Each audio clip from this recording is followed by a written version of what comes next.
Hello, and welcome to another episode of Solipsist Watched. I'm your host, the Social Solipsist, and this week I watched Burnt from 2015. Now, this is a movie I was vaguely aware of, but wasn't really on my radar. It showed up in the YouTube Shorts feeds of myself and several other friends, and we all came to it similarly timing wise, and it was kind of weird because that unfortunately means the propaganda is working. God, don't get me started on YouTube Shorts and how advertising has ruined media. Anyway, this movie is interesting, and there's a lot that I like about it. And it's fascinating because I don't remember seeing very much about it at the time, and I found out after watching it that apparently it was not very well received. And that really interests me because I actually think there's a lot going for this film. Ultimately, this film is kind of a character study, but I am going to have to compare it in some ways to Chef, which we watched some time ago now, because obviously it's got some parallels. It also came out, I think, very near the same time, which is maybe it got undercut as a result. There is some solid acting and casting in this movie. Right up front, I think that needs to be first and foremost. I'm not the biggest fan of Bradley Cooper, but I think that he shines really well in this role. And all of the other characters that are in here, no matter how minor, also, I think, do really well. He plays off of Sienna Miller in a really good way.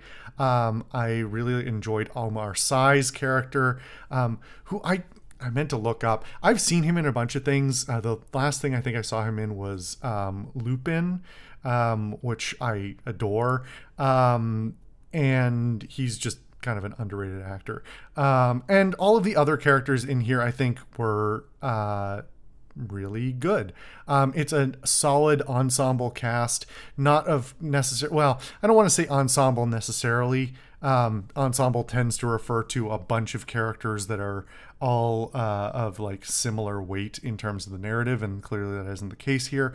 But there's a lot of different characters in here, and I think for the time each one of them has on screen, they do a really solid job. It does have some narrative structural problems. And ultimately, the payoff for the movie doesn't play out necessarily in a way that I think is optimal. But I also found out in reading up on this after the fact, from the sounds of it, this movie was kind of hacked to pieces in the editing room, and to the point of cutting out entire chunks of the narrative. And something tells me they may not have had quite enough to fill all of it. Despite that, I think this works pretty well. But it does sort of point out some of the issues that I have with the film. Before I get to one of those, I'm going to talk about one of the positives that leads into it, which is that this movie is beautiful. It is honestly really, really well directed. Interior shots, exterior shots, landscapes, close-ups, macro shots, all these other things are really well produced. Color's really nice, lighting's really nice, environmental effects generally really good, with the exception of one particular shot where there's a character walking in the rain with an umbrella, and it's absolutely fucking blasting on his umbrella to the point of man, I can see 5 feet back that it's not raining that hard. This looks silly. There's a man with a hose standing 10 feet above him just blasting with a hose. But that's neither here nor there. It just stuck out to me. The most of this film is just really nice to look at. And obviously when you're talking about a movie about food and about cooking, and especially about high-end food, when so much about the So much about the experience is about the visuals. Whether or not that's right is a different issue, but like so much of it is about like the spectacle of the food. I think if they hadn't nailed that, this movie would fall apart completely. But to that point, I think that the cinematic direction works pretty much bang on all the time. Getting the atmosphere right, getting the shot composition right, managing to also edit in between like all these different kinds of shots, from like these close-ups, macros, the long shots, wide shots, dolly shots, moving shots, standstill shots, all these things really edits together very well, at least in a scene by scene or a shot by shot sense. The problem comes a little bit in the scene by scene because this movie sort of falls apart in the narrative. The crux of the movie is the main character, played by Bradley Cooper, is sort of has had a rough, like, had a good, like a really successful career, made some bad decisions, got into some bad scrapes, ended up like losing most of what his life was, and now suddenly wants to come back and sort of revive his career and shoot for a third Michelin star, which is, if you're not familiar with the food world, is like an unbelievable accomplishment. Like the list is incredibly short. And so it's like an interesting narrative of like, is this a redemption arc for this character? Who is this character? What have they gone through? How much of it is their fault? And then the actual exploration of his character is interesting because it gets into, okay, how did he end up in those situations that he was talking about in the first place? What about he's not just like magically reformed, right? And at the beginning of the film, it gives you a really solid pacing of the hook of like, let's let you like this guy a lot. And minor spoilers here, but I don't think it's real. I'm gonna avoid doing too much.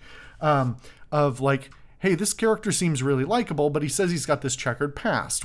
He's not just gonna magically, like, it wouldn't be good cinematically if he was just magically a good guy and everybody was just an asshole to him for no reason. So the exploration of like, who was he? Who is he now? What are the relationships that he has with other people? What are the skeletons in his closet or the things that are still haunting him? And how does he cope with those things? And I think that's where the really good characterization comes in and the good acting, in terms of letting him play off some other quality actors, having scenes of meaningful exploration without like going too hard on over explaining what his past was. It takes a pretty deft hand at not telling you everything that's happened to him and letting sort of these natural conversations between him and people he used to know recontextualized. And so they're not like narrating what their life was like before. In fact, they're explicitly not doing that. But like, as they in a sense, they're reintroducing themselves to each other. They haven't seen each other for years. They have these pasts with each other, as well as like the new relationships that the characters are forging between each other as this new narrative evolves. So I think that all works really well, and credit to the actors and to the writers for making really compelling characters that work really well in these scenes. The overarching narrative, though, is not as compelling, and it's very thin. The arc basically being, he wants to come back and get a hold of a restaurant and then run that restaurant, and he wants to get his third Michelin star. And the movie is pretty aggressively glossing over the actual undertaking that is. Now, obviously, it's a movie, and you don't want to like spend half the runtime getting into the niceties of like, you can't just hand over any restaurant to any chef, or like the process of setting up a 3 Michelin star restaurant is not like you just hand it to somebody and in, months or a year, they turn it around. And so they gloss over it pretty aggressively. They don't make complete light of it. They don't pretend that it just happened or that the sky is magic or something like that. And it's balanced out by some amount of like setbacks and things that he has to deal with that are directly related to his personal life rather than his professional life. But it is kind of glaring, even with the really beautiful shots that they do for this, by the amount of montage that happens in this film.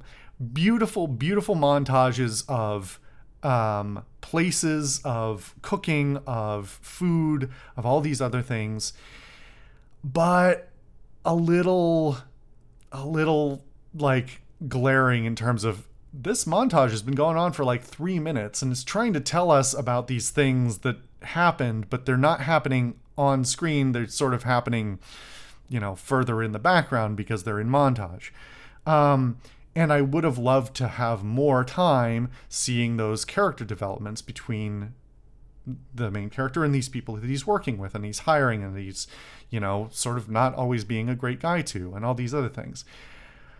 And ultimately, the most glaring issue is that is set up very near the beginning. Even though this is a guy who's supposed to have cleaned up his act, and even goes to the point of like he says, I'm completely clean, and also I'm not like chasing women anymore, which is a big problem for him. And spoilers, not that I think it's that much of a surprise, by the end, he's in a relationship with one of the characters. He's in a relation to, or he's getting into a relationship with Sienna Miller's character. And I wish that the movie had had the balls to just go, no, the two of them have a platonic relationship, a professional relationship where they deeply respect each other and they're really good friends, but they don't have to fucking make out on screen. Because I'm so tired that every like comedy or drama or like some mix of things has to have some relationship in it. Like there are some complexities to it that make it a more compelling relationship, and also his checkered past comes into it in meaningful ways. But I just wish they didn't. I just want narratives where like especially men and women in a heteronormative sense like can just work together and just be friends, because that is so rare in movies in general. And it just, I feel like I've talked about it a bunch on this show, of just the number of movies that just can't help themselves. The characters have to be in a relationship. Like, why is friendship not compelling enough? There's plenty of other movies with friendships between usually same-sex characters that are like compelling in their own right without having a romantic narrative. So why is it that in heterosexual relationship or a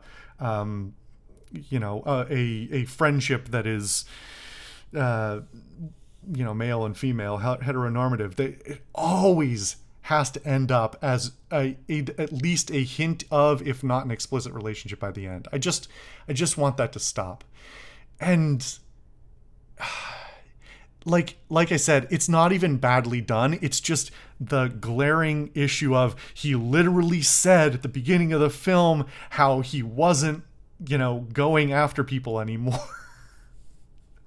Just, you had an opportunity there to not do that and you went and did it anyway. So there's a few things like that are like very traditional sort of Hollywood narratives that I wish it had the guts to not do. But it's neither here nor there. The arc of his sort of wins and losses, his successes and failures is thin. And I can see why some people would be bothered by or think this is a substantially lesser film for that fact. Frankly, I think it just makes it unremarkable, not bad, because that is very much a trend I have seen of just sort of not super in-depth narratives, kind of shallow. And I think that the fact that it has kind of a shallow narrative, but still has good character presentation and good scenes with these various characters playing off each other is impressive in its own right. It's almost against its own, you expect if one fails, then so does the other, but they managed to do one without the other, which is kind of impressive. And there are some genuinely like emotional and heartfelt scenes in this film. Some of them are a little shallow, some of them are a little cheesy, some are a little trite, but like some of them are really solid and have some genuine emotion, which is also, can be kind of a rarity, especially in super produced Hollywood stuff. So I'm pretty pleased with a lot of this. Do I think it could have probably been a better film? Yeah. And weirdly, the clip that my friends and I caught was of a scene that was cut from the film, which is kind of funny because it's a good scene. It doesn't really fit with the rest of the film as officially theatrically released, so I can understand why they cut it, but it just shows that there was probably a lot left on the cutting room floor, and if they had done some reshoots, more of that probably could have been salvaged, and this probably could have been even better. Under the circumstances, I think this is an interesting contrast to something like Chef, where this shows a very like upscale, high stress environment of fine dining, like super fine dining versus, but the differences as well as the parallels, the like passion for food, the love of making, making things, of the artistry of cooking, is the parallel, while like the divergence between like the sort of romantic idea of how you become a cook or find such joy in cooking in Chef versus Burnt, which is much more about like achievement and like who you are as a person and what drives a person to want to produce that kind of like extremely fine dining. I think these are two movies that are interesting in contrast. So if you watched Chef when I watched it before, then maybe check this one out too. It's not really extraordinary, but like it's pretty good. And I'm gonna have to actually look up why people dislike this thing so much, because I think it's pretty solid. Anyway, thank you guys for nudging. Thank you guys for watching another episode of Solipsist Watched. I swear I can speak, and my name is the Social Solipsist, and I'll see you guys next time.